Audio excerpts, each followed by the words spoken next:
অনেক রকমভাবে তো চানা মশলা খেয়েছো, এইভাবে একবার চানা মশলার রেসিপিটা বানিয়ে খেয়ে দেখতে পারো। খেতে কিন্তু দুর্দান্ত স্বাদ হয়। রুটি, লুচি, পরোটা অথবা নানের সঙ্গে কিন্তু দারুণ লাগে খেতে। নমস্কার বন্ধুরা, রিনাস কুকিং উইথ নেচারে আপনাদের সবাইকে স্বাগত। চলে এলাম আজ দারুণ স্বাদের রেসিপি নিয়ে। আজকের রেসিপি চানা মশলা তৈরি করে দেখাবো। কিভাবে করছি প্রথম থেকে শেষ অবধি ভিডিওটা দেখতে থাকো, আশা করছি তোমাদেরও ভালো লাগবে। আমি যেভাবে বানাই সেই রেসিপিটাই আজ তোমাদের সঙ্গে শেয়ার করব। চলো তাহলে রেসিপিটা শেয়ার করা যাক। রেসিপির জন্য এখানে কাবলে ছোলা নিয়েছি। ছোলাটা আমি আগের দিন রাত্রিবেলা ভিজিয়ে রেখে দিয়েছিলাম। ছোলা ভিজে গেছে। প্রেসার কুকারের মধ্যে জল দিয়ে ছোলাগুলো দিয়ে দিয়েছি। এবার ছোলাগুলো আমি এটা ঢাকা দিয়ে দিচ্ছি প্রেসার কুকারে। 4টে সিটি দিয়ে নেব। তোমরা তোমাদের পছন্দ মতো যেমন নরম খাবে বা একটু শক্ত পছন্দ করো সেই রকম সিটিটা দিয়ে নেবে। ছোলা সেদ্ধ হয়ে গেছে, ছেঁকে নিয়েছি। 4টে সিটি দিয়েছি। ছোলাটা কতটা নরম হয়ে গেছে। ছোলাটা করবো এখানে আলু দিয়ে, তাই এখানে আলুগুলো ছোট টুকরো করে কেটে নিয়েছি। কড়া বসিয়ে দিয়েছি। কড়ার মধ্যে দিলাম বেশ খানিকটা সর্ষের তেল। প্রথমে কেটে রাখা আলুগুলো দিয়ে দিলাম। আলুগুলো দিয়ে এবার আলুগুলো একটু হালকা করে ভেজে নেব। আলুর মধ্যে আমি এখানে নুন হলুদ কিছু ব্যবহার করলাম না। আলুটা এমনিই ভেজে নিচ্ছি। দেখো আলুটা হালকা একটুখানি গাটা লালচে রং ধরেছে, সেই অবস্থায় আলুটা ভেজে নিয়েছি। আলুটা এবার তুলে নিচ্ছি। চানা মশলা তো সকলে বাড়িতে বানিয়ে খেয়েছো, কিন্তু আমি যেভাবে বানাচ্ছি এইভাবে একবার চানা মশলাটা বানিয়ে খেয়ে দেখতে পারো। খেতে কিন্তু দুর্দান্ত স্বাদ হয়। আলু ভেজে তুলে নেওয়ার পর কড়ার মধ্যে যে তেলটা ছিল ওর মধ্যে আরেকটু সর্ষের তেল দিলাম। ফোড়নে দিলাম গোটা গরম মশলা। এখানে 3টে এলাচ, অল্প একটু দারচিনির টুকরো আর 3-4টে লবঙ্গ দিলাম। ফোড়ন খুব ভালো করে ভেজে নিয়েছি।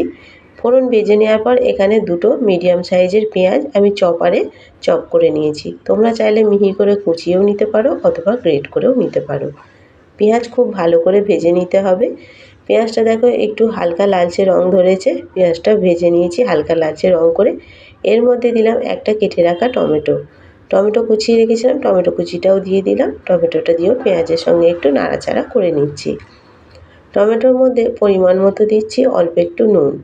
নুনটা দেওয়ার কারণে টমেটোটা তাড়াতাড়ি নরম হয়ে যাবে, এতে করে টমেটোটা তাড়াতাড়ি গলেও যাবে। টমেটো আর পেঁয়াজটা ভালো করে একটুখানি ভেজে নিয়েছি। টমেটো আর পেঁয়াজটা দেখো বেশ খানিকটা নরম হয়ে গেছে। এর মধ্যে দিলাম 2 চামচ আদা রসুন বাটা। আদা রসুনের পর দিচ্ছি 1 চামচ ধনের গুঁড়ো, 1 চামচ দিলাম জিরের গুঁড়ো, পরিমাণ মতো হলুদ আর অল্প ঝালের জন্য দিচ্ছি লঙ্কার গুঁড়ো। কালারটা ভালো হওয়ার জন্য এখানে অল্প দিলাম একটুখানি কাশ্মীরি লঙ্কার গুঁড়ো। সমস্ত মশলা দিয়ে একসঙ্গে খুব ভালো করে কষিয়ে নিতে হবে। যতক্ষণ না মশলা থেকে তেল ছাড়ছে ততক্ষণ মশলাটা খুব ভালো করে কষিয়ে নেব।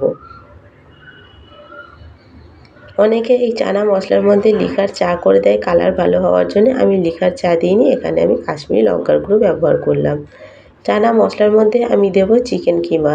চিকেনটা একটু এরকম সাইজের করে ছোট টুকরো করে কেটে নিয়েছি। চিকেনের মধ্যে নুন হলুদ মাখিয়ে নিয়েছি। মশলা তো কষিয়ে তেল ছেড়ে গেছে, চিকেন কিমাটাও দিয়ে দিলাম। চিকেন কিমাটা দিয়ে এবার চিকেনটা খুব ভালো করে মশলার সঙ্গে কষিয়ে নিতে হবে। আমি এখানে চিকেন কিমা দিয়ে করছি, তোমরা চিকেন ছাড়াও কিন্তু এটা তৈরি করতে পারো, তাতেও কিন্তু স্বাদ খারাপ হবে না, স্বাদ কিন্তু দুর্দান্ত হয়। চিকেনটা দিলে খেতে ভালো লাগে, তাই অল্প আমি একটুখানি চিকেনটা দিয়ে তোমাদের সঙ্গে রেসিপিটা শেয়ার করলাম। খুব ভালো করে কষিয়ে নিয়েছি। দেখো পাশ থেকে তেল ছাড়তেও শুরু করেছে। ভেজে রাখা আলুগুলো দিয়ে দিলাম। ভেজে রাখা আলু দিয়েও খুব ভালো করে একটু কষিয়ে নেব। খুব ভালো করে দেখো কষিয়ে নিয়েছি। এবার সেদ্ধ করে রাখা ছোলাগুলো দিয়ে দিলাম। ছোলাগুলো দিয়েও সমস্ত কিছু একসঙ্গে খুব ভালো করে কষিয়ে নিতে হবে। আমি এর আগে নিরামিষ আমিষ চানা মশলা শেয়ার করেছিলাম। আজকে একটু চিকেন কিমা দিয়ে তোমাদের সঙ্গে রেসিপিটা শেয়ার করলাম। খুব ভালো করে কষিয়ে নেওয়ার পর এবার স্বাদ মতো দিচ্ছি নুন। নুন দিয়েও খুব ভালো করে মিশিয়ে নিচ্ছি। আমার রেসিপিগুলো তোমাদের কেমন লাগে কমেন্ট করে জানিও। ভালো লাগলে বন্ধুদের সঙ্গে শেয়ার করে দিও। আর লাইক আর কমেন্ট করতে ভুলো না। খুব ভালো করে দেখো নুন দিয়ে মিশিয়ে নিয়েছি। নুন দিয়ে মিশিয়ে নেওয়ার পর এটা এবার পরিমাণ মতো দেব জল। বেশ খানিকটা পরিমাণে জল দিয়েছি। জল দিয়ে খুব ভালো করে মিশিয়ে নিলাম। এটা এবার ঢাকা দিয়ে দিচ্ছি। ঢাকা দিয়ে আলুগুলো সেদ্ধ হতে দেবো। চিকেনটাও তার সঙ্গে সেদ্ধ হয়ে যাবে। মিনিট 5 সময় নিয়ে ভালো করে ফুটিয়ে নিয়েছি। ঢাকাটা এবার খুলে নিলাম। ঢাকাটা খুলে নেওয়ার পর এবার একটু চেক করে নেব যে আলু আর চিকেনটা ভালোভাবে সেদ্ধ হয়েছে কিনা। দেখো আলুও সেদ্ধ হয়ে গেছে, এদিকে চিকেনটাও সেদ্ধ হয়ে গেছে। খুব ভালোভাবে দেখো সমস্ত কিছু সেদ্ধ হয়ে গেছে। এবার এই স্প্যাচুলা করে আমি কয়েকটা আলু একটুখানি ভেঙে ভেঙে দেবো। এতে করে মানে ঝোলের যে গ্রেভিটা ঘন হবে, খেতেও খুব ভালো লাগবে। কয়েকটা আলু এইভাবে করে আমি ভেঙে ভেঙে দিচ্ছি, এতে করে গ্রেভিটা অনেকটা ঘন হয়ে যাবে। বেশ কয়েকটা আলু এইভাবে করে গ্রেভিটার মধ্যে মিশিয়ে দিলাম ভেঙে। দেখো এতে করে ঝোলটা অনেকটা ঘন হয়ে গেছে। চানা মশলা একদম রেডি হয়ে গেছে। অল্প একটুখানি গরম মশলা দিয়ে খুব ভালো করে মিশিয়ে নিচ্ছি। গরম মশলা দিয়ে এবার গ্যাসের ফ্লেমটা অফ করে দেবো।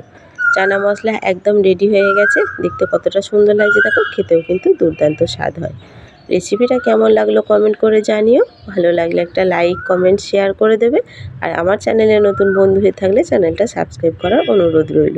পাশে থাকা বেল আইকনটা অবশ্যই প্রেস করে দেবে। আমার চ্যানেলে নিত্য নতুন ভিডিও আপলোড করলে ভিডিও নোটিফিকেশান সবার আগে তোমাদের কাছে পৌঁছে যাবে। ফিরে আসবো অন্য কোনো রেসিপি নিয়ে। সম্পূর্ণ ভিডিওটা দেখার জন্য অসংখ্য ধন্যবাদ।